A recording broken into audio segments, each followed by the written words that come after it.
नूह की कहानी बाइबल के अनुसार। नूह की कहानी बाइबल के उत्पत्ति अध्याय 6 मिलती है। ये कहानी परमेश्वर के न्याय, नूह की आस्था और मानवता के नए आरंभ के बारे में है। संसार का पाप और परमेश्वर का निर्णय। बहुत समय पहले जब पृथ्वी पर लोग बढ़ने लगे, वे बुरे और अधर्मी बन गए। वे झूठ, हिंसा और अन्याय करने लगे। ये देखकर परमेश्वर बहुत दुखी हुए और उन्होंने निर्णय लिया कि वे पृथ्वी पर जलप्रलय, महान बाढ़ भेजकर बुराई का नाश करेंगे। लेकिन नूह एक धर्मी और ईमानदार व्यक्ति था।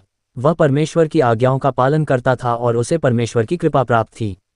नूह को जहाज आग बनाने की आज्ञा।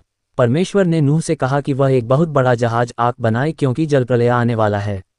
परमेश्वर ने उसे जहाज के निर्माण के लिए सटीक निर्देश दिए। जहाज की लंबाई 300 हाथ, चौड़ाई 50 हाथ और ऊंचाई 30 हाथ होनी चाहिए। इसमें 3 मंजिलें होंगी और इसे गोफर लकड़ी से बनाना होगा। परमेश्वर ने नूह को यह भी आदेश दिया कि वह हर जीव जंतु का एक नर और एक मादा अपने जहाज में लेकर आए, ताकि बाढ़ के बाद वे जीवित रह सकें। जल प्रलय और संसार का विनाश।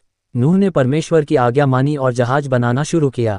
जब जहाज तैयार हो गया, वह अपने परिवार, पत्नी, 3 बेटे शेम, हाम, याफेत और उनकी पत्नियां और जानवरों के जोड़े के साथ उसमें चला गया। फिर परमेश्वर ने 40 दिन और 40 रात तक बारिश बरसाई। पूरी पृथ्वी पानी से भर गई।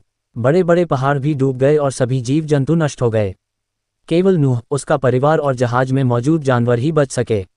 जल प्रलय के बाद नई शुरुआत। 150 दिन बाद जल कम होने लगा। जहाज अरारात पर्वत पर आकर ठहर गया।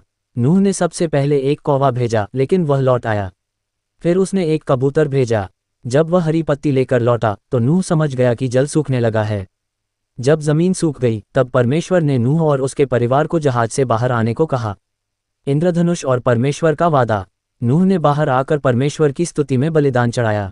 परमेश्वर ने आशीर्वाद दिया और वादा किया कि वह फिर कभी जलप्रलय नहीं भेजेगा।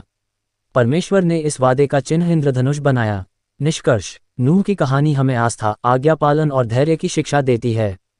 परमेश्वर धर्मी लोगों को बचाता है और पापियों को दंड देता है।